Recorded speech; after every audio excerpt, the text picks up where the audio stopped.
Well, I just landed. That was my first flight of 2020. And what's amazing is that this is January the 12th and it's 70 degrees outside. A little scary. It shouldn't be this way in January. But in any case, it was an awesome flight and I'm grateful to have gotten to fly and watch a beautiful sunset.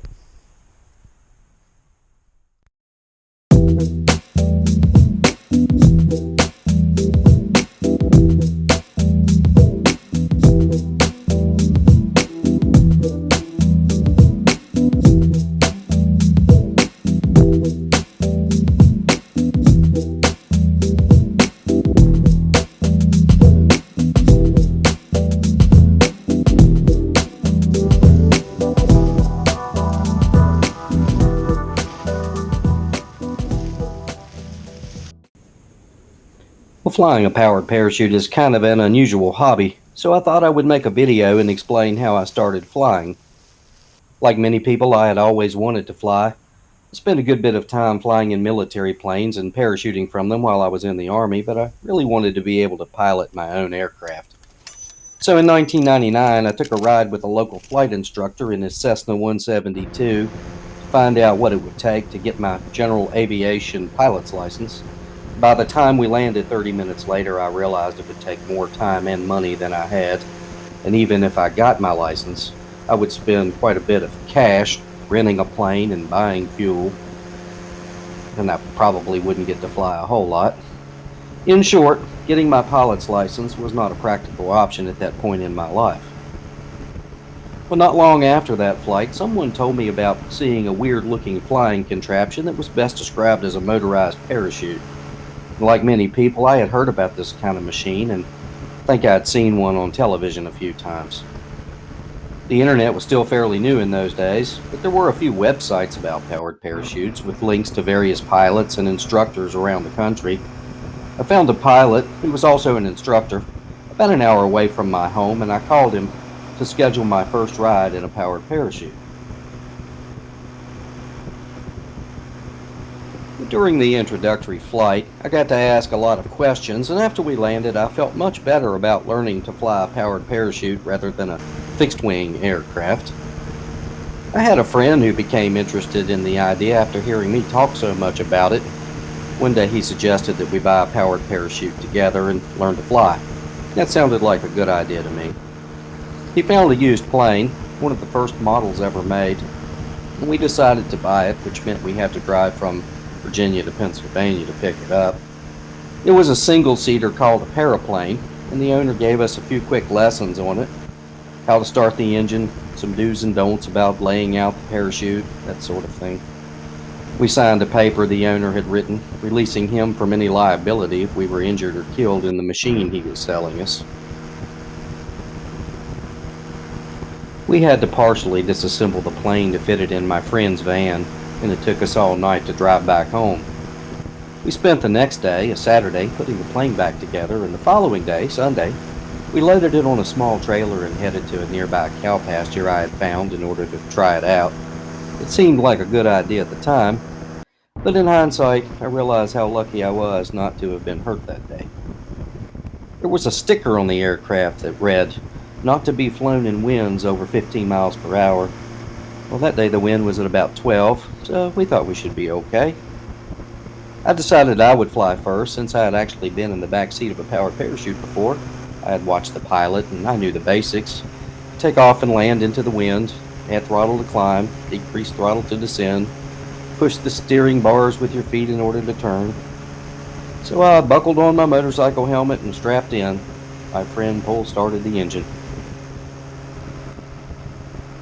I added throttle and the cart lurched forward as the chute came overhead and inflated.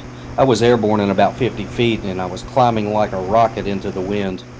And suddenly, without any control input from me, the plane turned and I was flying with the wind. As I zoomed back over the airfield and my friend, I realized that I may be in trouble. No longer did this seem like such a good idea. There's a saying among powered parachute pilots that it's better to be on the ground wishing you were in the air than to be in the air wishing you were on the ground. I learned that on my first flight. I got the aircraft turned around and facing into the wind again. At this point, I was about 300 feet above the ground, and as I looked down at some concerned cows below me, I was startled to realize that I was flying backwards. I knew that wasn't good. The winds aloft were definitely stronger than 12 miles per hour. At this point, I was a quarter of a mile away from the airfield, and I felt like I was a balloon drifting away on the wind.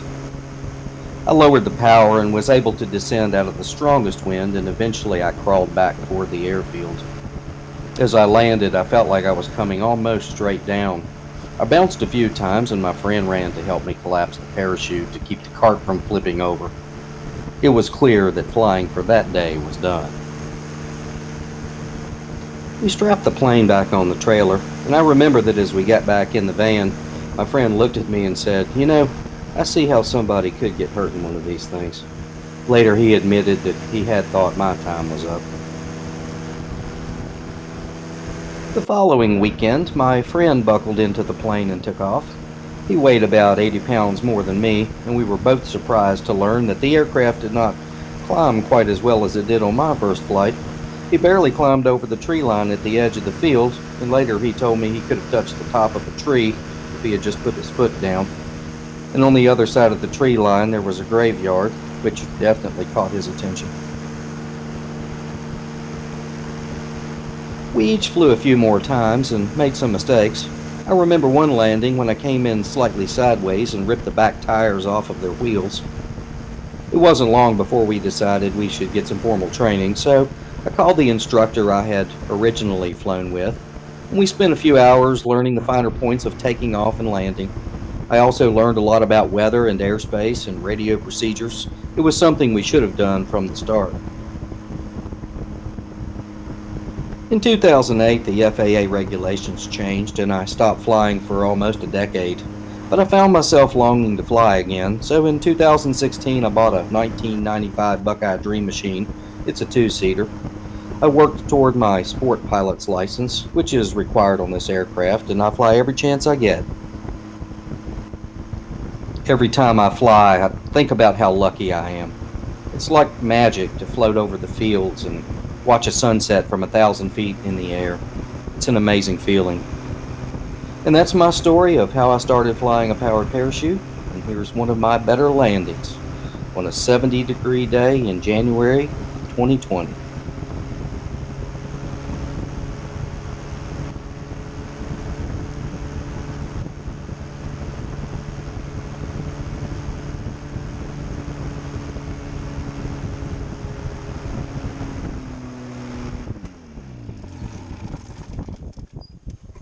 Oh yeah.